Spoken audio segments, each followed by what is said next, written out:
Hai semuanya, gimana kabar kalian? Semoga selalu dalam keadaan baik. Jadi welcome back teman-teman di Andi Grayson Channel, dan ini adalah segmen analisa pagi, segmen di mana kita akan mengulas untuk update news dan juga pergerakan dari market, khususnya market Bitcoin.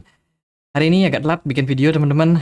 Sorry banget yang udah nunggu, mungkin kita akhirnya terpaksa harus upload telat ya. Jadi hari ini tanggal 16 Februari 2024 kita akan mulai pembahasannya dulu dari kalender ekonomi teman-teman. Jadi di perdagangan kemarin ada beberapa rilis data, yaitu GDP dari Inggris yang so far tren masih cukup buruk ya untuk perekonomian di sana. Kemudian manufacturing-nya sudah mulai ada tren pemulihan daripada bulan dan tahun sebelumnya. Ini adalah peningkatan yang sebenarnya cukup bagus.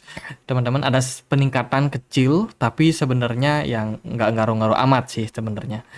Terus dari Amerika Serikat itu kita dapat rilis data terkait dengan ekspor impor Amerika Serikat yang mana hasilnya mengalami kenaikan. Lalu ada jobless claim. Ini ada perubahan ya, sedikit perubahan. Initial jobless claim-nya mengalami tren penurunan, which is ini positif buat dolar. Kemudian ada Fed Manufacturing Philadelphia. Trennya bagus teman-teman, dari sebelumnya minus, sekarang udah ada peningkatan yang lumayan signifikan dari sudut pandang manufaktur. Kemudian dari Amerika Serikat juga ada data soal bisnis inventories. Ya itu sih nggak terlalu gimana-gimana. Hari ini kita dapat rilis data, ada Fed balance sheet, kemudian FOMC member dari Bostic, dan juga Fed Waller yang speech teman-teman. Kemudian akan ada rilis data soal core PPI untuk Amerika Serikat. Jadi rilis data PPI ya. Ini mungkin memberikan impact volatilitas terhadap market. Rilis datanya jam 8 malam nanti. Kemudian ya itu sih beberapa rilis data dari Amerika Serikat untuk hari ini. Teman-teman, news cukup random.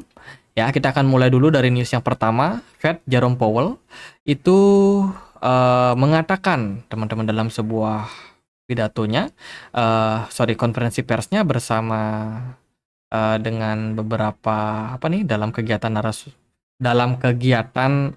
House Demokrat, teman-teman, karena dia kan sebagai salah satu politikus juga ya, yang melihat tentang pentingnya regulasi terkait dengan stablecoin, which is itu CBDC juga termasuk di dalamnya, teman-teman. Jadi ketua Fed Jerome Powell mengatakan kepada Partai Demokrat bahwa Amerika Serikat memerlukan kerangka legislatif untuk stablecoin. Politico melaporkan dalam pertemuan tertutup pada hari Selasa, Partai Demokrat dari Komite Jasa Keuangan DPR, dia dilaporkan mengatakan bahwa senang bahwa negosiasi mengenai undang-undang stablecoin telah mendapatkan keputusan, teman-teman.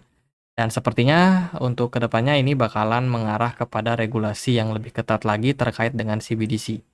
Ya, Jerome Powell sangat punya peran karena dia adalah chairman-nya, teman-teman, chairman dari Bank Sentral Amerika Serikat yang benar-benar punya kontrol terhadap pengaruh jumlah supply tentang US dollar, supply dan juga harganya, termasuk juga CBDC. Stablecoin pun juga mungkin akan sangat-sangat berdampak, teman-teman. Jadi regulasi ini belum tahu kira-kira bakalan mengarah ke kebijakan seperti apa, apakah pembatasan atau justru kebijakan-kebijakan yang bersifat formalitas saja, teman-teman. Tapi yang pasti karena ini masih tertutup, kita mungkin harus menunggu beberapa waktu sampai beritanya benar-benar dipublikasikan ke market ya, tentang CBDC. Berita bagus datang dari Fidelity yang baru aja melakukan pengurangan untuk expense ratio atau mungkin fee perdagangan terkait dengan ETF Bitcoin yang mereka punya. Dari sebelumnya fee-nya sekitar 0,75%, turun menjadi 0,35%. Wow, ini bisa jadi salah satu trigger nih yang bakalan bikin lebih banyak orang lagi yang masuk ke ETF dari Bitcoin. Wah, ini menarik ya, teman-teman. Jadi persaingan sudah terjadi pada banyak hedge fund atau ya perusahaan investasi yang sudah mulai masuk ke market kripto. Kemudian ada dari MicroStrategy, ini adalah holder Bitcoin ya, maker seller. Dikabarkan saat ini memiliki sekitar 190.000 Bitcoin, teman-teman, pada akhir Januari kemarin.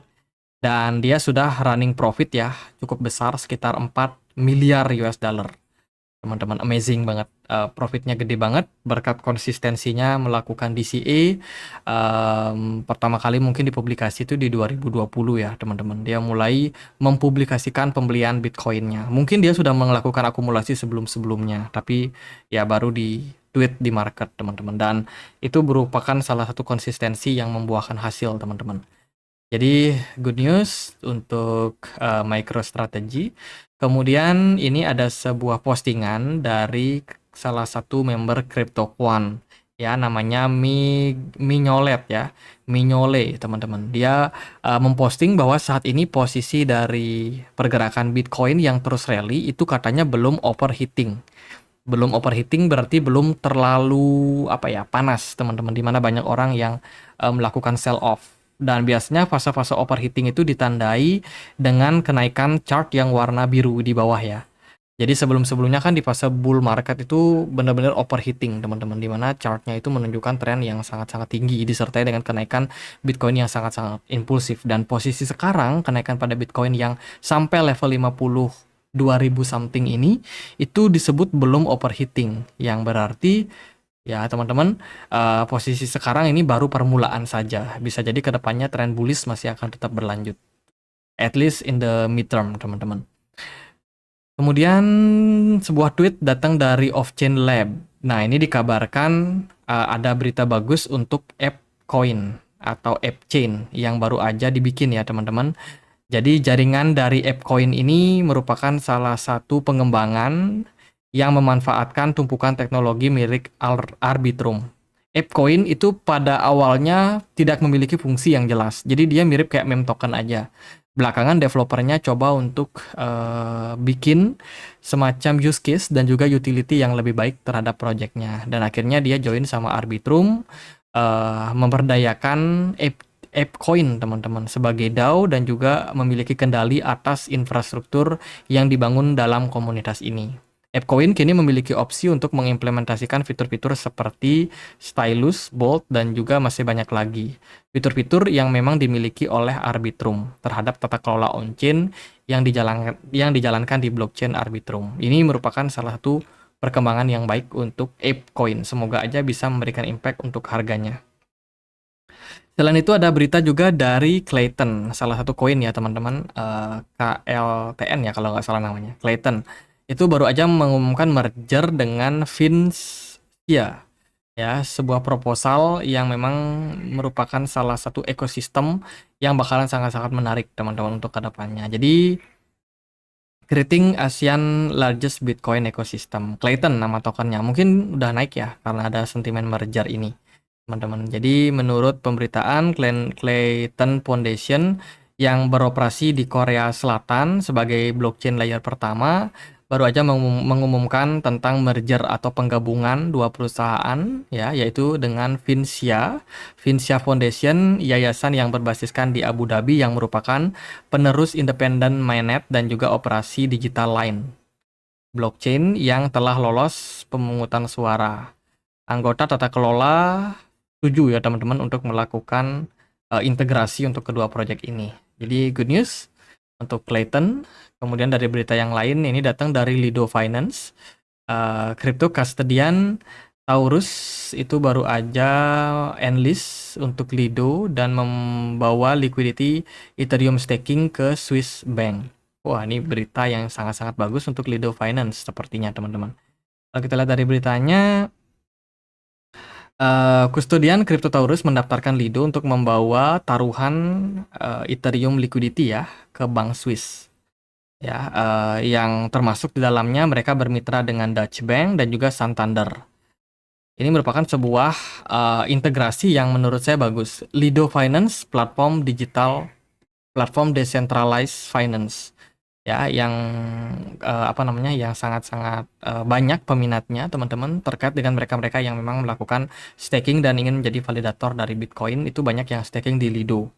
Dan sekarang mereka mendapatkan kerjasama atau memungkinkan sebuah penyelenggaraan ya teman-teman dengan bermitra dengan beberapa bank yang cukup besar dari Swiss, termasuk juga ada Bank Santander sama Bank Dutch teman-teman. Ini merupakan berita yang sangat bagus buat Lido. Kemudian berita dari Prom. Nah, ini token namanya Prom, teman-teman baru aja mendapatkan investment dari DWF Lab ya. DWF Lab eksekutif vice presidennya bernama Andrei Grashev itu invest di Prom. Wah, ini Prom pasti udah mengalami kenaikan yang lumayan signifikan. Kemarin harganya naik sekitar 75%.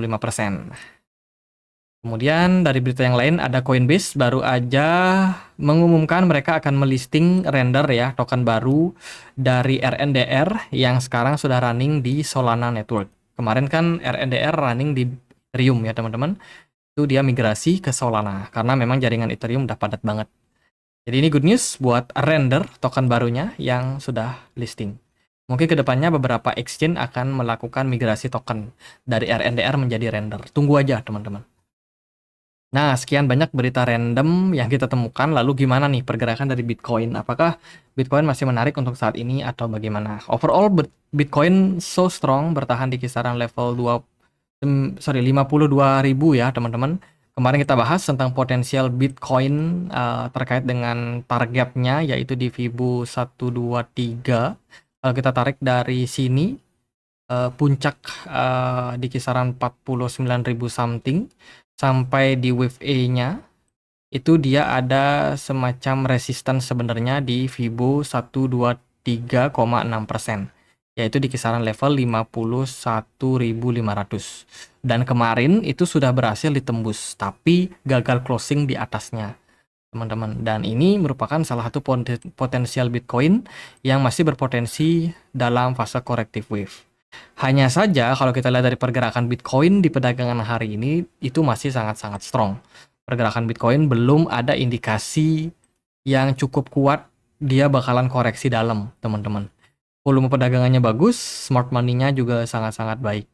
Ya, dari pergerakan Bitcoin overall masih juga ditunjang sama BTC dominance yang memang masih cukup tinggi. Tapi belakangan BTC dominance-nya udah melakukan tren penurunan.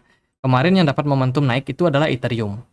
Lumayan signifikan kenaikan daripada Ethereum. Kemudian WLD juga aku pantau mengalami kenaikan. Matic juga ada kenaikan yang ya lumayan, teman-teman. Render kemarin ngepam ya karena dia mengumumkan listing di Coinbase. Ya itu sih beberapa pergerakan dari market. Overall Bitcoin masih tetap strong. Kayaknya yang nunggu Bitcoin koreksi ini bakalan dalam penantian, teman-teman. Masih dalam penantian ya.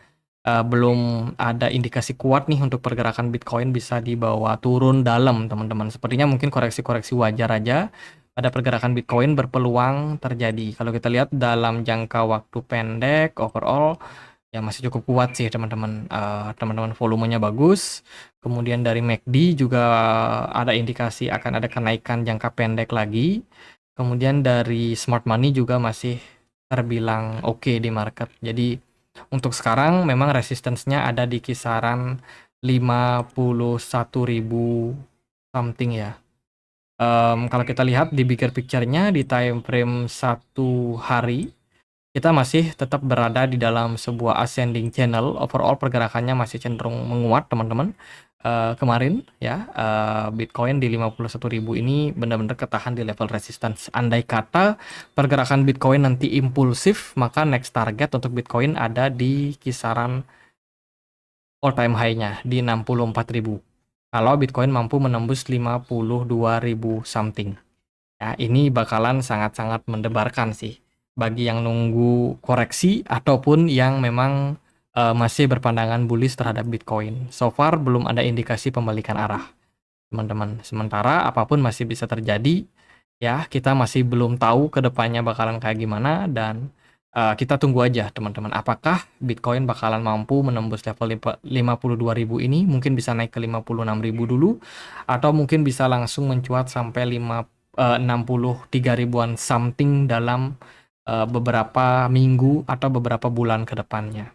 Atau justru Bitcoin masih tetap respect sama level resistance-nya yang terbentuk dari trendline ascending channel ini ya, dan membuat koreksi wajar dulu untuk Bitcoin pada jangka waktu pendek. Ya apapun itu teman-teman, semua potensi bisa terjadi ya. Jadi kalau kita lihat dari indikatornya ya masih tetap strong sih untuk Bitcoin.